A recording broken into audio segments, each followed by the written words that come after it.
स्वागत है आपका आर्य न्यूज झारखंड में और मैं हूं आपके साथ वंशिका नागर। आइए जुड़ते हैं सीधे पंकज आर्य से जो इस वक्त की खास खबर आप तक। झारखंड सरकार की नीतियों और उसकी योजनाओं पर पूर्व मंत्री राजा पीटर ने हमला बोला है।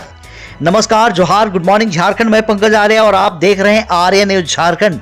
जी हां, झारखंड सरकार में पूर्व मंत्री और तमाड़ विधानसभा क्षेत्र से विधायक रहे गोपाल कृष्ण पातर उर्फ राजा पीटर ने आज तमाड़ में मैया सम्मान यात्रा के तहत मंत्री बेबी देवी, मंत्री दीपिका पांडे और विधायिका कल्पना सोरेन के कार्यक्रम के बाद प्रेस वार्ता आयोजित कर झारखंड सरकार की नीतियों और उसके कटिबद्धता पर प्रश्न चिन्ह खड़ा करते हुए तमाम चीजों को रखा है। आइए सीधे तौर पर जुड़ते हैं इस प्रेस कॉन्फ्रेंस से और सुनते हैं क्या कहते हैं राजा पीटर और सरकार पर किस तरह के आरोप लगाते हैं। पंकज आर्य की पूरी रिपोर्ट तमाड़ से, आर्य न्यूज झारखंड, खबर आप तक। प्रेस कॉन्फ्रेंस रखने का खास वजह ये है कि आज झारखंड के माननीय मुख्यमंत्री श्री हेमंत सोरेन जी की पत्नी और गांडे की विधायिका कल्पना सोरेन जी का आज कार्यक्रम तमाड़ के तोड़ांग मैदान में आयोजित किया गया था। और कार्यक्रम में मैया सम्मान योजना जो झारखंड सरकार की बहुत ही महत्वाकांक्षी योजना है, इसी के मातहत कार्यक्रम किया गया था। और उस कार्यक्रम में उन्होंने अपने अभिभाषण में कहा कि झारखंड की जो मैया है उनको सम्मान देने के लिए इस योजना का प्रारंभ किया गया है। और कुछ खबरें ऐसी भी आई है, कुछ वीडियोस चल रहे हैं, किसी हमारे स्थानीय विधायक इसके मार्फत उनके कार्यालय से सूचना दी जाती है कि मैया सम्मान योजना बंद ना हो, इसके लिए आप झारखंड मुक्ति मोर्चा का पक्ष में मतदान करें। मेरा कहना ये है, और तमाड़ विधानसभा की जनता ये पूछ रही है कि मैया सम्मान योजना अच्छी बात है, देना भी चाहिए, लेकिन पूर्व से जो वृद्धा पेंशन, विधवा पेंशन और विकलांग पेंशन के लाभार्थी थे, उनको पिछले 8 महीना से पेंशन नहीं मिल रहा है। सूचना ऐसी भी है कि इन पेंशनों को बंद कर दिया। क्या राज्य की सरकार, हेमंत सोरेन जी की सरकार, सिर्फ मैयाओं को सम्मान देगी, वृद्ध माता और बहनों और विकलांगों को सम्मान देना वो नहीं चाहती है? ये कौन सा संस्कार है? दूसरी बात कि कैनल जो तमाड़ प्रखंड का बहुत ही एक लाइफ लाइन है, नहर का निर्माण हुआ, नहर में पानी भी चल रहा है, बहुत अच्छी बात है।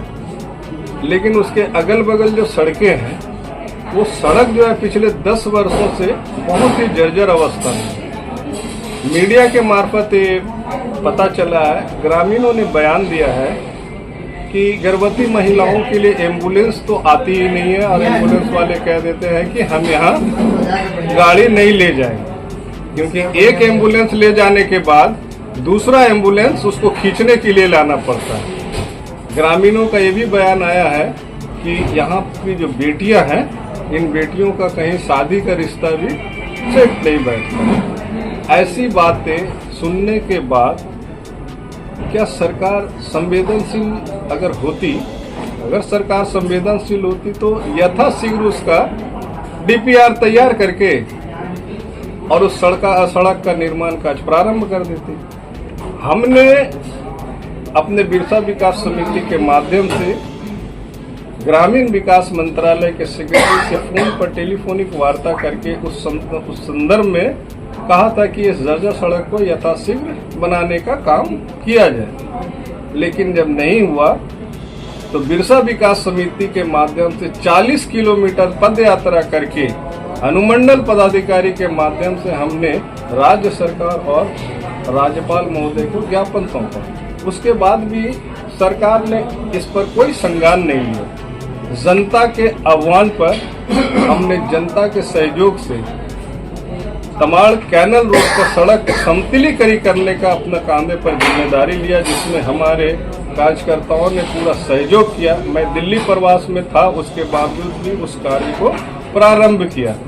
स्थानीय विधायक का कहना है कि जो काम हो रहा है वो आंख में धूल झोंकने वाला है। मेरा कहना ये है, और तमाड़ की जनता ये पूछ रही है कि तमाड़ कैनाल रूट निर्माण का आपने 2 बार शिलान्यास किया, लेकिन एक बार भी उसमें कार्य प्रारंभ नहीं हुआ, जबकि मैंने 2 बार निर्माण किया लेकिन एक बार भी शिलान्यास नहीं किया, और तीसरी बार आज समतलीकरण का कार्य वहां पर ही चल रहा है, हमने कोई शिलान्यास नहीं किया। और सबसे अहम सवाल है कि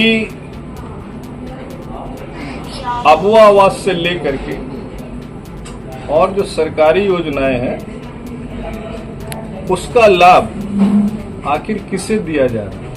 जो जरूरतमंद है उसके हिस्से में नहीं आ रहा। जिनको पहले ही मिल चुका था आवास, वैसे ही लोग इसका लाभार्थी बने हुए हैं। मेरा सरकार से कहना है कि जमीन पर उतरकर सरकारी योजनाओं का लाभ दिलाने का कार्य करें, अन्यथा राज्य की जनता आपको गद्दी से उतारने में कसर नहीं छोड़ेगी।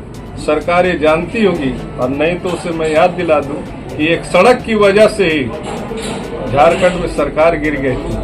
कहीं ऐसा ना हो कि ये कैनाल रूट का सड़क भी राज्य की सरकार को निशानाबूद करके एनडीए की गवर्नमेंट को तैयार करें।